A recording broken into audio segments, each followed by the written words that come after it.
ಈ ಲಾಕ್ಡೌನ್ ಟೈಮಲ್ಲಿ ಪೋಷಕ ಕಲಾವಿದರಿಗೆ ಅನೇಕ ಸಂಘ ಸಂಸ್ಥೆಗಳು ದೊಡ್ಡ ದೊಡ್ಡವರು, ಸುಧಾಮೂರ್ತಿಯವರು ಕೂಡ ದೊಡ್ಡವರೆಲ್ಲ ರೇಷನ್ ಕಿಟ್ಗಳು ಕೊಟ್ಟರು. ಭಾಳ ಖುಷಿಯಾಯಿತು.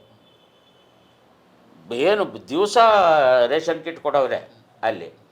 ನನಗೆ ಭಯ ಆಯಿತು, ನಾನು ದೊಡ್ಡ ಸಂಘದಲ್ಲಿದ್ದೀನಿ.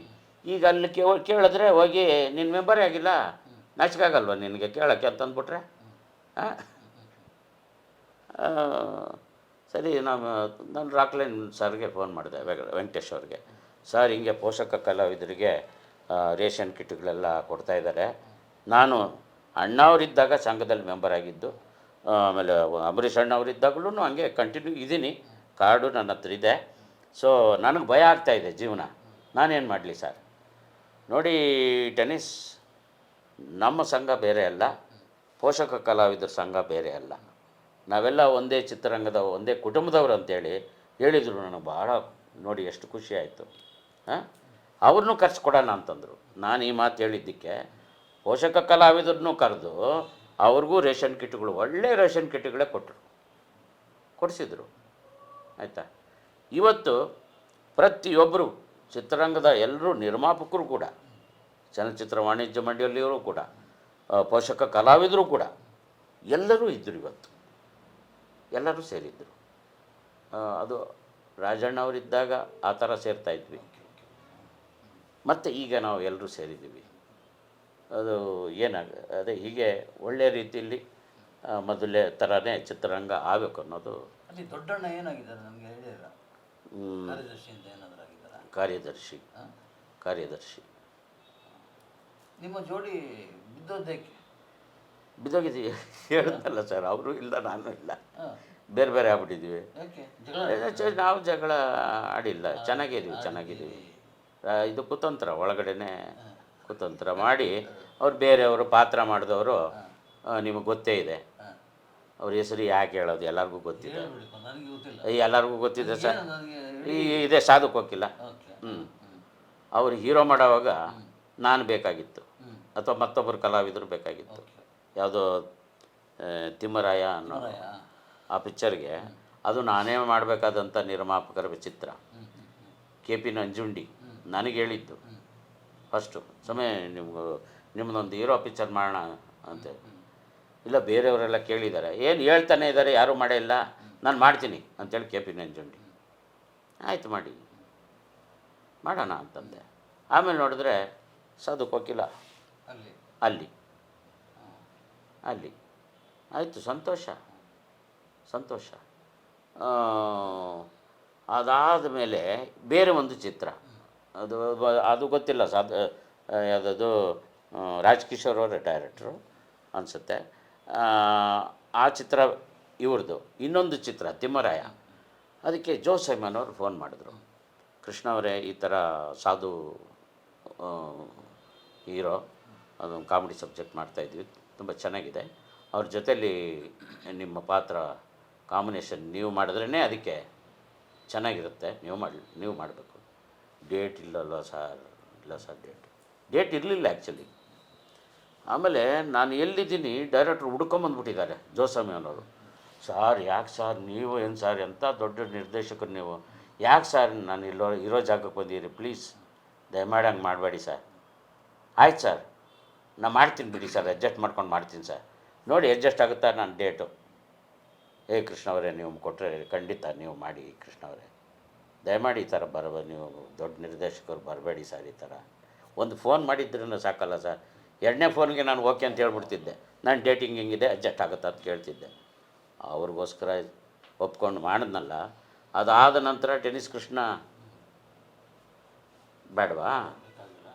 ಆಮೇಲೆ ನಾನು ಬ್ಯುಸಿಯಾಗಿದ್ದಾಗ ಆತ ಸಾಧುಕ್ ಹೋಗಿಲ್ಲ ಒಂದು ಕಾರ್ಯಕ್ರಮಕ್ಕೆ ಗವಿಪುರಂ ಗುಟ್ಟಳ್ಳಿ ಕೆಳಗೆ, ಗವಿಪುರಂ ಗುಟ್ಟಳ್ಳಿ ಗೊತ್ತಲ್ಲ, ದೂರದ ಬೆಟ್ಟ ಸಿನಿಮಾ ಅಲ್ಲಿ ಸ್ಲಮ್ಮಲ್ಲಿ ಶೂಟಿಂಗ್ ಆಗಿರೋ ಜಾಗದಲ್ಲಿ, ಅಲ್ಲಿ ಪಕ್ಕದ ರೋಡು, ಹಿಂದ್ಗಡೆ ರೋಡು, ಡೋಬಿಘಾಟ್ ರೋಡು ಅನಿಸುತ್ತೆ ಮೋಸ್ಟ್ಲಿ, ಅಲ್ಲಿ ಒಂದು ಗಣಪತಿ ಉತ್ಸವನೋ ಕನ್ನಡ ರಾಜ್ಯೋತ್ಸವನೋ ಕಾರ್ಯಕ್ರಮಕ್ಕೆ ಸಾಧುಕ್ ಹೋಗಿಲ್ಲ. ನನಗೆ ಅಣ್ಣ ಈ ಥರ ಒಂದು ಗೆಸ್ಟಾಗಿ ಬರಬೇಕಣ್ಣ. ಯಾವತ್ತು ಹೇಳಿ? ಆಯಿತು ಬರ್ತೀನಿ ಬಿಡಿ, ಸಾಯಂಕಾಲ ಅಲ್ವಾ? ಆಯಿತು ಬರ್ತೀನಿ, ಶೂಟಿಂಗ್ ಮುಗಿಸ್ಕೊಂಡು ಬಂದಿದ್ದೀನಿ.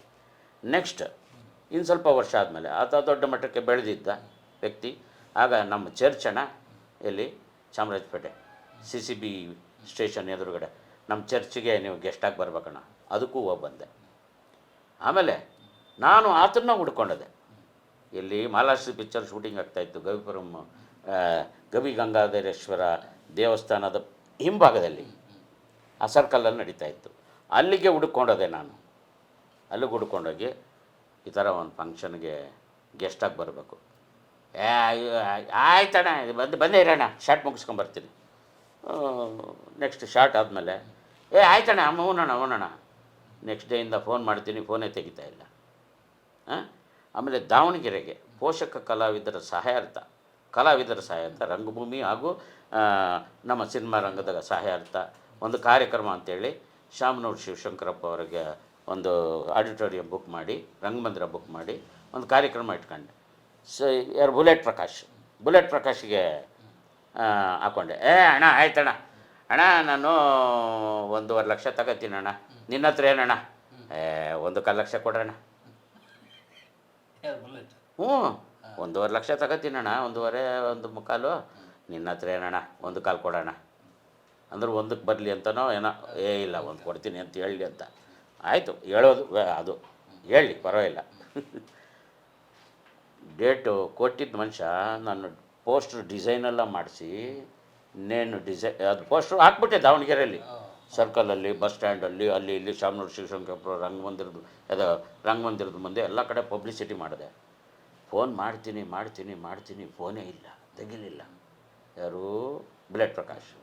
ಕಾರ್ಯಕ್ರಮ ಮುಗಿಸ್ಕೊಂಡು ನಾವು ಎಷ್ಟು ಜನ ಇದ್ವಿ ಆ ಕಾರ್ಯಕ್ರಮ ಮುಗಿಸಿದ್ವಿ. ಕಲಾವಿದರಿಗೆಲ್ಲ ಏನೇನು ಕೊಡಬೇಕು ಕೊಟ್ಟು ನನಗೂ ತಗೊಂಡು ಅದರಲ್ಲಿ 2 ಪಟ್ಟು ನಾನು ತಗೊಂಡಿರ್ತೀನಿ. ಅದು ನಾನು ಶ್ರಮಪಟ್ಟು ಓಡಾಡಿ ಮಾಡಿರೋವಂಥದ್ದು. ನಾನು ಅಷ್ಟೇ ಖರ್ಚು ಮಾಡಿರ್ತೀನಿ. ಸುಮಾರು ದಿನ ಅಲ್ಲೇ ರೂಮ್ ಹಾಕ್ಕೊಂಡಿರ್ತೀನಿ. ಹೀಗೆ ಆಯಿತು ಅಂಥೇಳಿ ನಾನು ಯಾವತ್ತೋ ಒಂದು ದಿವಸ ಇದರಲ್ಲಿ ಹೋಗ್ತಾಯಿದ್ದೆ, ಇದಕ್ಕೆ ಏರ್ಪೋರ್ಟ್ಗೆ ಹೋದೆ, ಇಂಟರ್ನ್ಯಾಷನಲ್ ಏರ್ಪೋರ್ಟು. ಹೋದರೆ ಏನು ಸರ್ ನೀವು ಯಾವ ಕಡೆ ಹೊರಟ್ರಿ? ನಾನು ಇದಕ್ಕೆ ಹೊರಟಿದ್ದೀನಪ್ಪ, ಇಂಥ ಊರಿಗೆ ಹೈದರಾಬಾದ್ಗೂ ಎಲ್ಲೋ ಹೊರಟಿದ್ದೆ. ಈಗ ತಾನೇ ನಿಮ್ಮ ಇವರು ಸಾಧು ವಕೀಲ್ ಅವರು ಬುಲೆಟ್ ಪ್ರಕಾಶ್ ಅವರು ಹೋದರು, ದುಬೈಗೆ ಹೋಗ್ಬಿಟ್ಟಿದ್ದಾರೆ ಇಬ್ಬರು. ದುಬೈಗೋ ಎಲ್ಲೋ ನೋಡಿ, ಇದ ಮಾನವೀಯತೆ. ಅಡ್ಡಗಾಲ ಹಾಕಿದ್ದ ಅವರೇ ಅಂತ. ಹೌದು, ಇಷ್ಟು ಹೇಳಿದ್ರಲ್ಲ ಉದಾಹರಣೆಗಳು. ಹಾಂ ಇಲ್ಲದ ಸ್ಮೂತಾಗಿ ಹೋಗೋದು. ಮಾಡಲಿ, ಅವ್ರು ಮಾಡ್ಕೊಳ್ಳಿ. ನಮ್ಮ ಪಾತ್ರಗಳನ್ನ ಯಾಕೆ ಚೇಂಜ್ ಮಾಡಿಸ್ಬೇಕು? ಪುನೀತ್ ಸರ್ ಸಿನಿಮಾದಲ್ಲಿ ನಾನು ಮಾಡಬೇಕಾದ ಪಾತ್ರ ಸಾಧು ವಕೀಲ ಮಾಡಿರೋದು. ಸಾಧು ವಕೀಲ ಪಾತ್ರ ಬ್ರಹ್ಮಾನಂದವರು ಮಾಡಿರೋದು ತೆಲುಗಲ್ಲಿ. ಅದನ್ನು ರಂಗಾಯಣವ್ರಿಗೆ ಹಾಕಿಸಿ ನನ್ನ ಪಾತ್ರನ ಈತ ಹೊಡೆದು ನನಗೆ 3-4 ಸೀನು ಇರೋವಂಥ ಪಾತ್ರ. ನಾನು ಡೈರೆಕ್ಟ್ರಿಗೆ ಕೇಳಿದೆ, ಏನಿದು ಅಂತಂದೆ. ಯಾಕೆ ಇದು ಟೆನ್ನಿಸ್ ಏನೋ ಆಯಿತು, ನಾನು ಮಾಡಲ್ಲ ಅಂದೆ. ಇಲ್ಲ ಟೆನ್ನಿಸ್ ಮಾಡಿ, ಅಡ್ಜಸ್ಟ್ ಮಾಡ್ಕೊಂಡು ಮಾಡಿ. ಈ ಥರ ಸುಮಾರು ಸಿನಿಮಾಗಳಾಗಿದೆ. ನನಗೆ ಗೊತ್ತಿದ್ದಂಗೆ 3-4 ಆಗಿದ್ದೆ. ಅದಕ್ಕೂ ಮುಂಚೆ ಎಷ್ಟಾಗಿದೆಯೋ ಏನೋ ಗೊತ್ತಿಲ್ಲ. ಹಾಂ